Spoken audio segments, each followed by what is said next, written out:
you, Brooke. Learning from reality. So we did this morning and we had a really productive conversation. So this is gonna be very interactive and collaborative today. So I want to switch the pace a little bit today. Today is, I'll call this Shrag's Disney Wish Day. I can grant you a magic bullet, but I can't grant you miracles, right? So like, when I say, what, if you had one wish and I could give you a magic bullet to solve something in your business, what would it be? Finding inventory is a miracle. It's not a magic bullet. So what could be most helpful for you? Drop it in the chat and we're going to kind of just start going through and answering these things one by one. And we did this morning and we had such a great discussion. I guess it was good enough that Luciana came back for more. Let me see where it's a good idea to see where everyone is and what their challenges are, because look, in reality, in real estate, I always say, like, we do the same exact business, just all in different zip codes. Okay, here's the first one in. What do you mean clients in a rush, Lynn? Unmute yourself. So many of my clients have houses that they want to keep as rentals.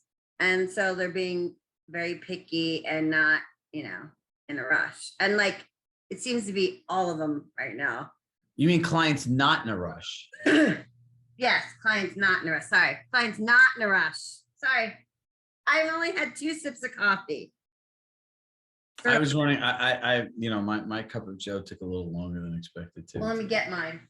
There you go. All right. So look, number one, remember our rule. It is always their choice. You can't create urgency in somebody's life. If I could do that for all of you, I'd be the richest person in the world, because there would be like a cult of people here. There'd be endless miles long. If I could just snap a button and make something urgent in your life to do. But the flip side is their lack of urgency does not mean to be your unplanned rushing. I just don't have any huge deals going on right now. Well, then get in your database, clean it up, and start reaching out, setting up coffee meetings and having conversations with people. I am. All right, good. Discipline, patience, discipline, consistency, and patience. It all adds up in the end. I have no patience, but I'll well, keep going. Just focus on activities. All right, next question.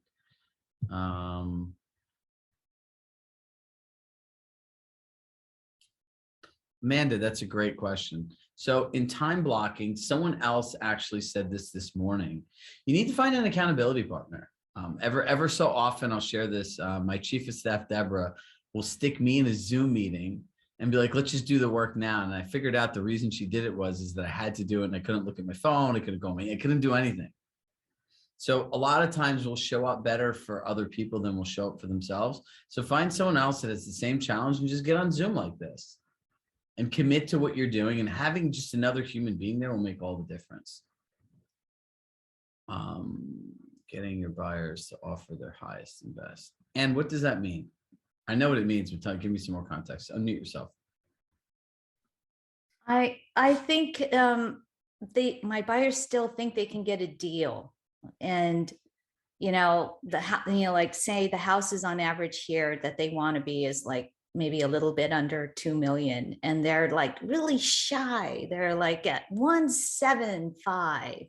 But really, if they kind of bump themselves a little bit higher, and they are qualified for it, then they wouldn't be getting any rejected offers. But I think I have to just let them learn that hard lesson. Once. No? The first time, shame on you. The second time, shame on me. So she brings up a really good scenario, right? My buyers are qualified. My buyers are writing low offers. How do I get them to pay more? You realize that you're operating in a very high risk area, because your clients are one conversation away with the stronger broker of leaving you. Listen, the first thing is you have to establish authority and control. We've talked about this. I know you're here every day religiously, so you know about this, right? You have to establish what their view of the market is prior to getting started. So after they lose a home, you're going to say, hey, let's review what just happened so we can discuss a more successful strategy the second time around. And then you say to them, right, because the comps say $2 million and they offered 1.7. Correct? And then you ask them why, given that the market data said the home was worth blank and blank, why did you choose to offer less? And then see what they say. And then you ask them, if you owned a home and you had access to the same data and you had an agent, would you ever take an offer for $300,000 less? And they're going to say no. Then why do you expect other people to? There's some, and then you don't want to attack them. You're going to say, great. So you agree with the seller's point of view, right? Yeah, I do agree with it. So the question is, did you not like the house enough to offer what the market value is? Do you feel that you're overpaying? Tell me a little bit more. And then you got to go through the conversation with them. Okay, that's a good perspective of turning it around from the seller's point of view. You know, remember, it's always their choice. Thank you. You're welcome. So David, unmute yourself. You're next.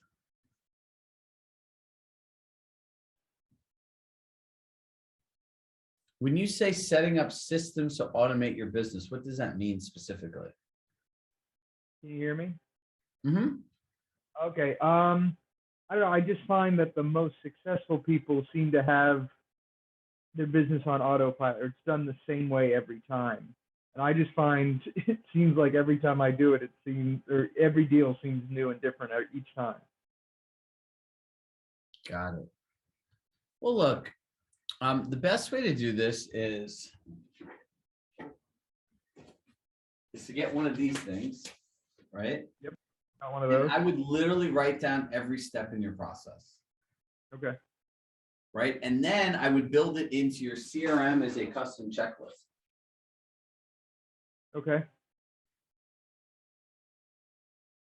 And look, the reality is it takes a lot of time to do, because when you start doing this, you realize how many individual steps there are, right? So it's like, I have a consultation with a buyer, send the buyer a recap email, schedule the first appointment. What do you need to prepare for the appointment? What do you do during the appointment? What do you do after the appointment? How do you set up comms? How do you follow up? Like, there's all of these different things. But the reason that I suggest using these big easel pads is your brain will process information only in certain ways. So when you're looking at a multi-step process and you have multiple easel pads, right, you could start seeing how the things connect together.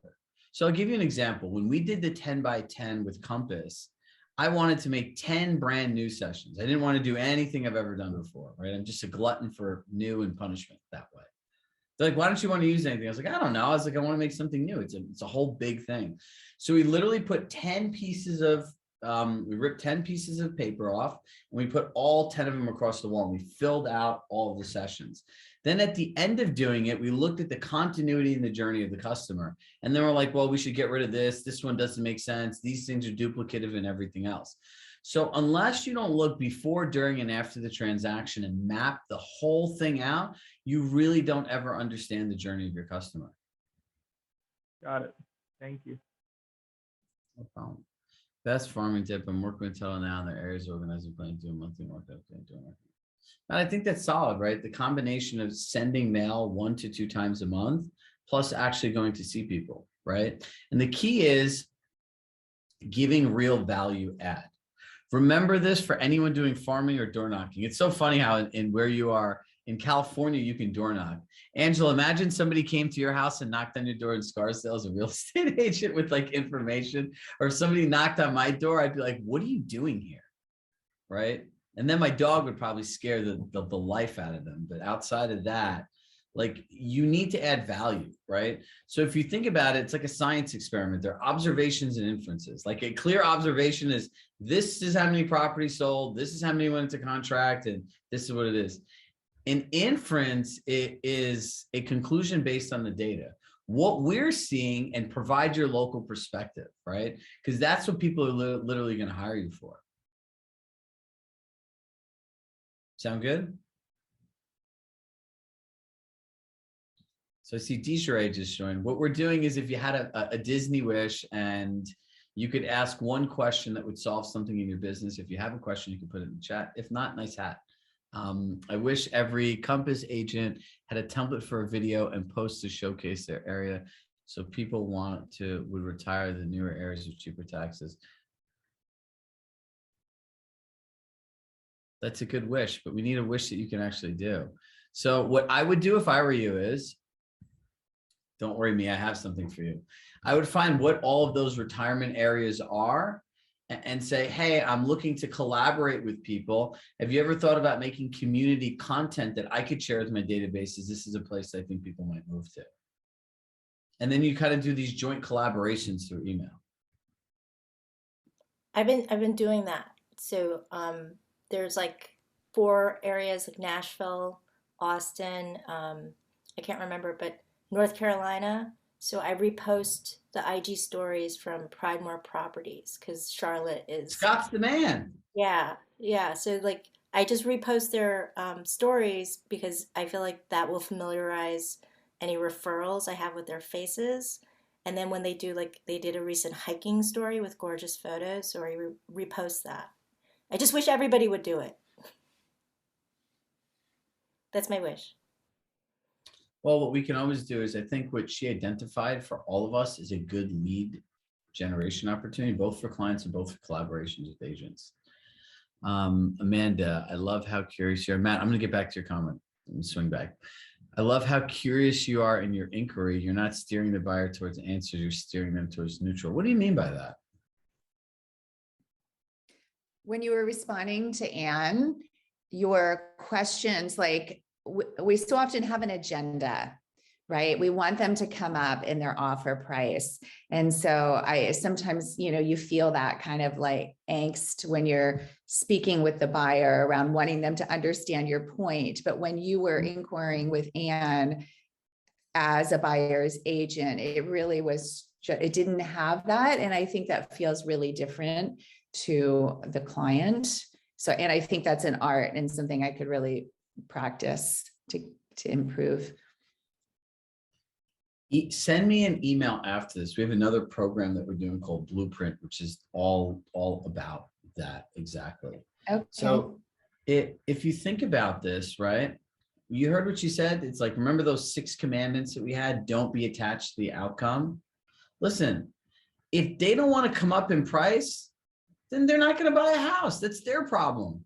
So the natural question becomes, when you take your agenda hat off, it's like, hey, let me ask you a question. Do you value your time? I would never say it like this, right? I'm just being like facetious right now. Your time's important, right? Yeah, of course it is. So why are you wasting your time every weekend hanging out with me, going to see a bunch of houses that you're never going to pay for, that you never feel are worth the money that you'll pay for them? Don't you have anything else to do on the weekend? Like, this is what you really need to do. It's kind of like shaking somebody, right? Like, hey, wake up, wake up, wake up. You should do a skit like that, right? Wake up. Stay home, spend time with your family, go out to lunch, go to the beach. Don't hang out with us real estate agents unless you understand what the market is, right? They have no business being out. Remember, is it ethical to bring out a buyer based on their expectations and what they feel is the value in the market? Doesn't exist. Is that an ethical thing to do? Would you want an agent that's going to bring you out and waste your time showing you? I wouldn't use the word waste time. Your time is very valuable, Amanda. Would it be ethical for me to bring you out under the pretenses that what you shared is a value, knowing that when we both went through the data together, a property like this hasn't existed in the last 36 months, nor in your words, would you accept the bid that you're willing to do if you're a seller looking at the data? Is it an ethical thing to do? I actually think it's very unethical. And at the end of doing this, I have a good idea, Holly. Let me waste your weekends, bring you out to see home after home after home. You think the market's too high, you don't want to pay. And in the end, what outcome is there besides you to be disappointed, pissed off, angry, and speak bad about? And then you guys are upset. Like, I saw everything. And what do you got? You like so how do you can't you just try to get them to pivot? Like, they're looking for a 3-bedroom, 2-bath, and maybe they need to look at a 2-bedroom, 1-bath, or go down and downsize to a condo instead of a house. The pivot is this. I would say based on the market, what do you feel is the right value to pay for this $2 million house? I would only pay 1.8. Well, why would you only pay 1.8? Because I think anything like that's overpaying. I completely agree with you. I hear, I understand overpaying is probably a terrible feeling. Yeah, I'm not doing it. Okay, great. So if you had access to the same data and you're an agent and a seller, would you take an offer $200,000 less? No. So the real question becomes, is this just the wrong house for you? Or is this the way that you generally feel over the market? And then be quiet and let them talk. And then you're going to say, hey, I have a few different options that we can look at. And, Ann, regardless of what you do, I support you 100%. And let's go through your options. Do you want to stay in your home? Do you want to change your criteria, right? Like, the old adage goes like, we can either change your price point to meet your expectations or lower your expectations to meet your price point. Which one would you like to do? Thanks. Victoria, we got some door knocking love in here. So Amanda, send Victoria an email. She's very friendly. She cares about people. If she sees that you're really tired, she's going to force you to take a nap somewhere. She's very much a nurturer.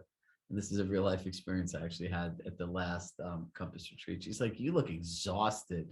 She's like, just go over here. And like, she helped set up like this hammock. And she's like, you really should just like disappear for 15 minutes and get rid of your phone. It was nice. You can't buy caring. So I have multiple buyers, Taylor, looking at making offers on the same properties, which is getting hard to navigate. It is hard to navigate. Are you on a team, Taylor? Yeah, I am. So then on those deals, you're going to have to loop in another agent on your team. Okay. And I've got, 3 or 4 people basically looking at the same thing. And a lot of them are referrals and friends and that kind of stuff. So it's kind of hard to pass them off, but there's just so little inventory and, You just have to be honest with the people. Yeah. It's like we're writing offers and I'm like, I know you're not going to get it because I just wrote a better offer on the same property last night. But so it's just hard to advise a buyer in that situation where I'm basically negotiating against myself in a sense, but. That is. And that's a new nuance in this market, right? Does anyone else ever have this?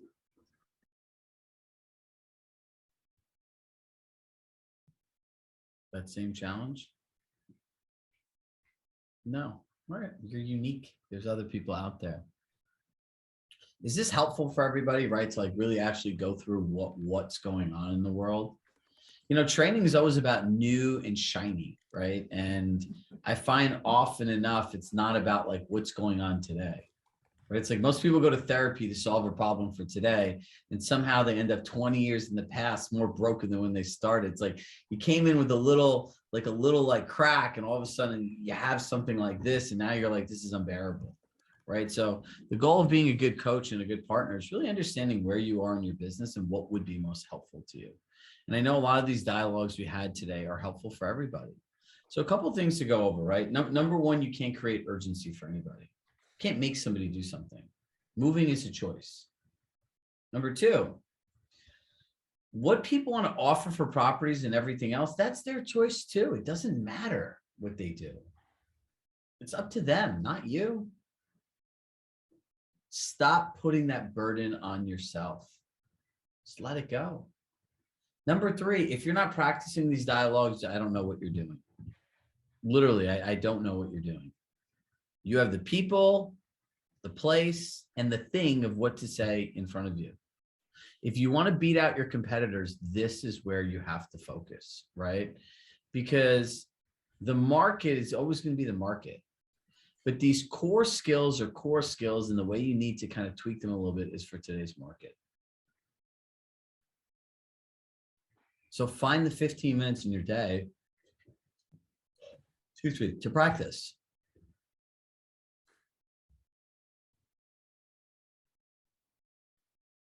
So Colleen said she had a listing with 3 offers and the buyer's agents did a good job of representing it. Matt, do you want to add your data story here quickly before you summarize? Sure, I can keep it real quick. So Mark Hernandez and I had buyers that were a referral from a Compass agent in Minneapolis. They said they had like a 6 to 8 month timeline. Soon enough, after our buyer consult, we set them up with a collection. They start getting excited. They see things. We went out and saw something in Northeast LA, Highland Park, which if you don't know is a very, very hot market. Everything goes for about 20 to 30% over list price, even when it's listed intelligently. We get out, we see something, they fall in love. They write an offer with what they felt their cap was, right about 1.8. and we showed them the data, but they said, this is where we're at. And so they did not get that offer accepted. 2 weeks later, they fall in love with another property. We do our spreadsheets, extensive data. They see everything. They know what's going on in the market, and they love the data. We get to the very end with all the competition, over 20 offers, and lo and behold, we were able to beat out an all cash offer and 2 higher offers, a lot of negotiation. But the point is, to your point, Chirag, that we use data to explain everything and let them drive the bus on it. We never said you should. We're just saying, here's what it will take to do this. And in the end, they got it. So I really love using data and spreadsheets for people to truly see what's going on in the market and let that tell the story. Based on what Ann was saying in terms of what the buyers feel they can do or should do, we take all the responsibility off of us and just put it on what other people are doing. Bingo. Look, once you realize it's their choice, right? Like when you feel like you're being forced into something, it's not a good feeling. If you feel like somebody's helping you make a decision in your own best interest and gives you a bunch of options and they're there to support you through what's best for you, that's a great feeling, right? There's not a better feeling as a person than being supported by someone without an outcome. Look, we're constantly asking all of you for feedback, right? Our individual clients, the people in this program, the 10 by 10 clients.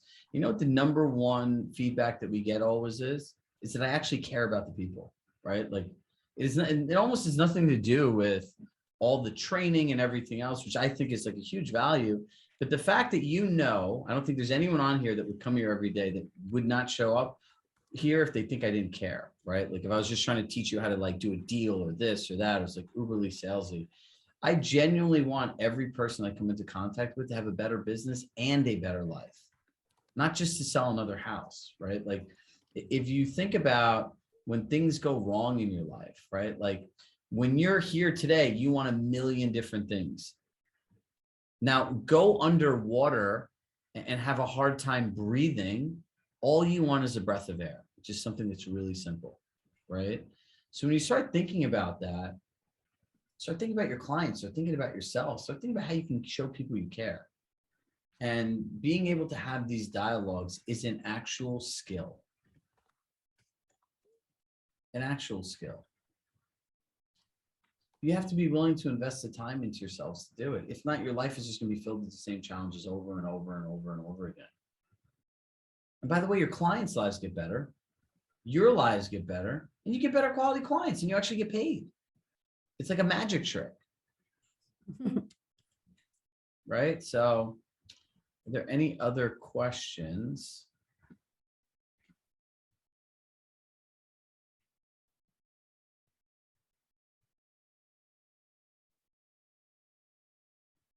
No. All right, everybody. Well, look, it's starting to become spring in a lot of these areas. I encourage you to go outside. At least, depending here, it's still a little brisk here in the Northeast. It's like 45 degrees. For some of my friends on the West Coast, take 5 or 10 minutes, take a breath, go outside, disconnect with your phone, be present, enjoy life, right? And make sure you're doing at least one thing for yourself a day. If you wake up and end to your cell phone, that is a miserable life. Is it snowing where you are, Holly?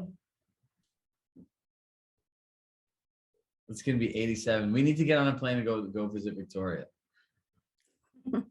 That's incredible. And it's probably like 88 in Miami too. It's probably cold where Lynn is. So, all right, everybody, listen, I hope you have a great day. Make sure to reach out to people, be present, invest in yourself. And just remember, like, if these people want to be crazy, does not mean your life has to become crazy. It's like those commercials they had in the 80s, like just say no to drugs, right? Just say no to bad clients. Save them from themselves. All right, everybody, I will see you all on Monday. Bye.